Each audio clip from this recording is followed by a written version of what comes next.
Ever since 2.0 and when Bloodbath was beaten, there have been tens, if not hundreds, of extreme demons that have been planned and have been worthy of the number one spot on the demons list for their relative times. However, most of these end up being cancelled or nerfed in order to save them, and it's kind of disappointing in some respects, but also sometimes it can be quite good for their levels, as it balances gameplay and fine-tunes a final product that would otherwise be flawed in many respects. Regardless of the outcome of downscaling, there have been many demons outside of the standard well-known ones like Yatagarasu that were once planned to be or had the potential to be at the summit of the list, surpassing all other competition. However, since then they have been verified in slightly less significant fashion. Today, we're going to be looking at a few levels that once had beta versions that were of varying degrees more difficult than their current rated versions today. Obviously, this isn't an exclusive list, I just picked a few I think you'll find interesting to consider. Also, for this list, I omitted things like Yatagarasu, Bloodlust and Woodkid, because even though these levels have been nerfed from their original X versions, they're still number one worthy or have been number one in the past. What we're considering today are levels that were downgraded from the top spot to somewhere, in some cases, considerably lower. With that said, let's get into the video. The first levels I want to talk about are a couple of 1.9 levels, Future Demon S, Paracosm Circles and Fexty.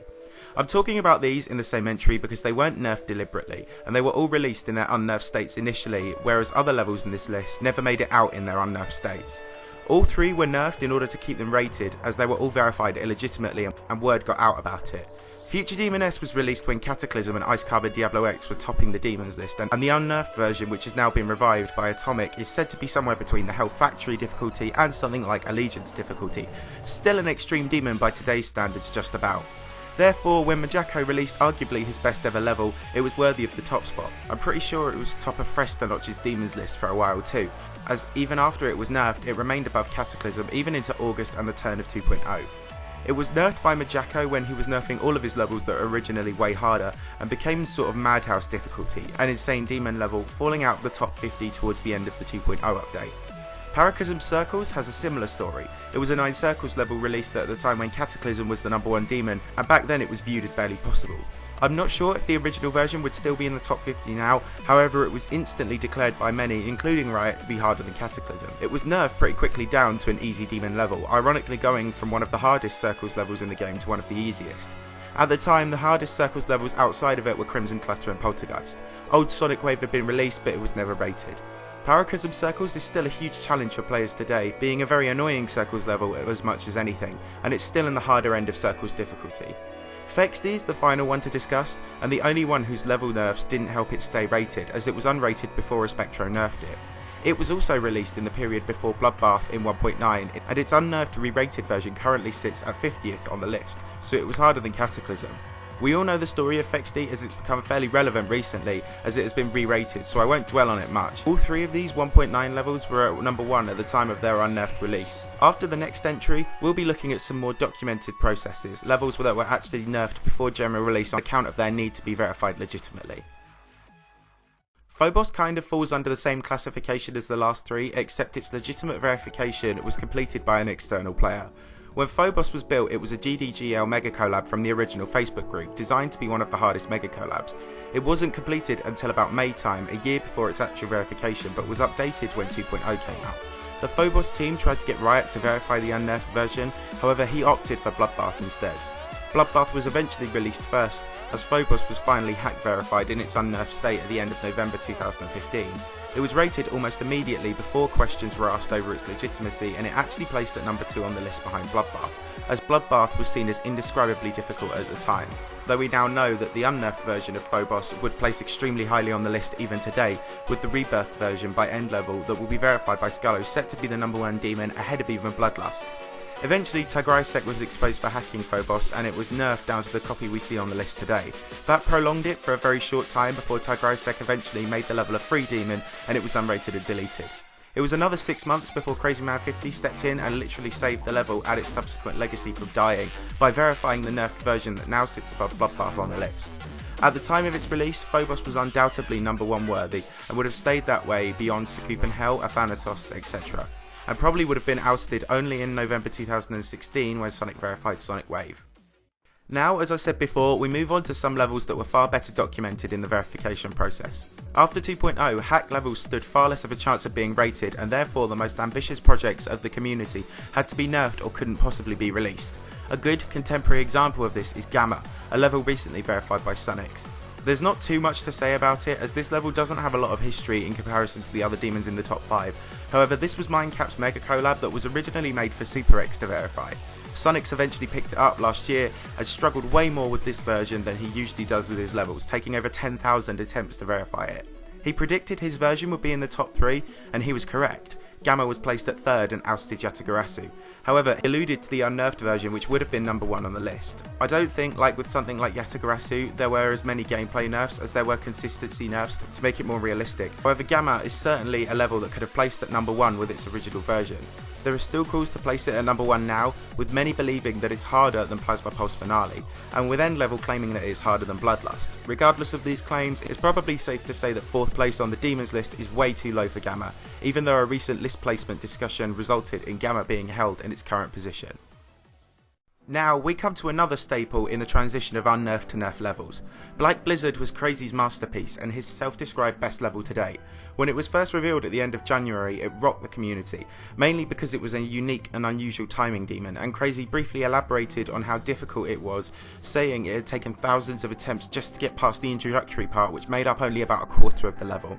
Obviously, everybody knows the sad story that was Black Blizzard. Its difficulty became a huge focus, and next to its level design it became legendary. So much so that it became the centre of a lot of malpractices, montages and leaks, and clickbait videos that were generating thousands of views for anyone using the Black Blizzard brand. After the main level leak, Crazy decided to nerf it to stop the project from becoming overly tiresome. It was still his hardest level to date, however it was downgraded quite significantly from this godlike difficulty down to barely top 10 difficulty.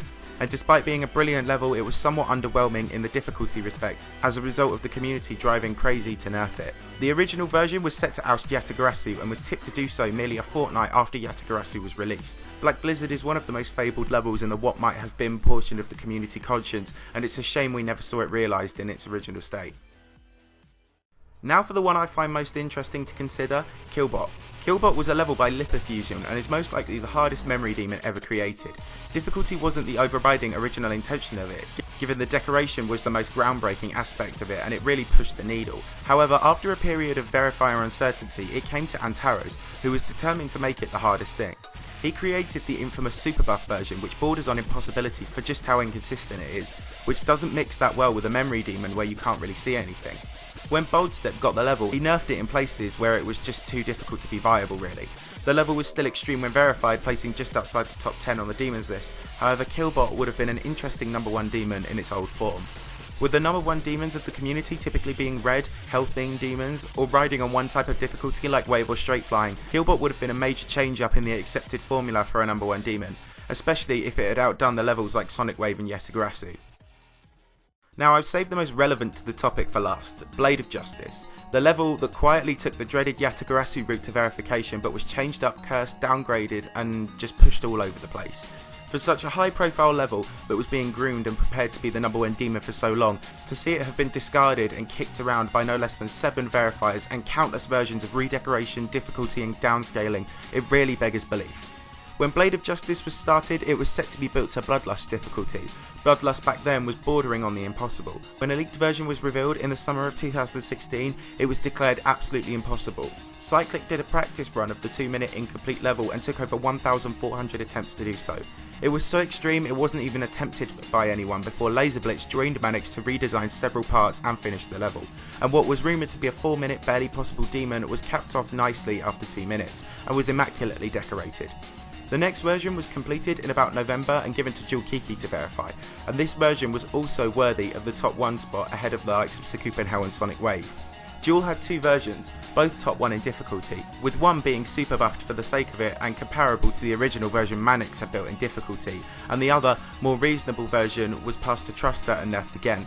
Even after this, it was still just about number 1 in difficulty, as Truster had come off the back of verifying Yatagarasu and had declared that this was more inconsistent so would have been harder. Sonix then picked up a version that was a hybrid of Jewel Kiki's version and Truster's version, again top 1 in difficulty. It then got kicked around the community between Temporum Combined and rumours of several others before Recal LP started working unofficially and got permission from Manix. He was playing Truster's version, but once the level turned 1 year old, Manix ordered him to nerf it and get it out ASAP. Rico obliged and the level was absolutely butchered, so much so that when it was released it placed 23rd on the list, behind Bloodbath, and not even harder than A Bizarre Phantasm. There were so many versions that were top 1 worthy, it's hard to see how the eventual one now sits at 41st on the Demons list. So there are a few levels that were all number 1 worthy on the list but never came to be. What's your take on this selection of levels? Are there lessons we must learn? What other levels do you think could have been on this list? Feel free to have your say in the comments below and let's see if we can get some discussions going. I thank you very much for watching and I hope you did enjoy the video. If you did, please help it out by smashing that like button, and if you're new around here, if you could consider subscribing and checking out some of my other videos, then I'd really appreciate it. Thanks a lot guys, I'll see you all soon.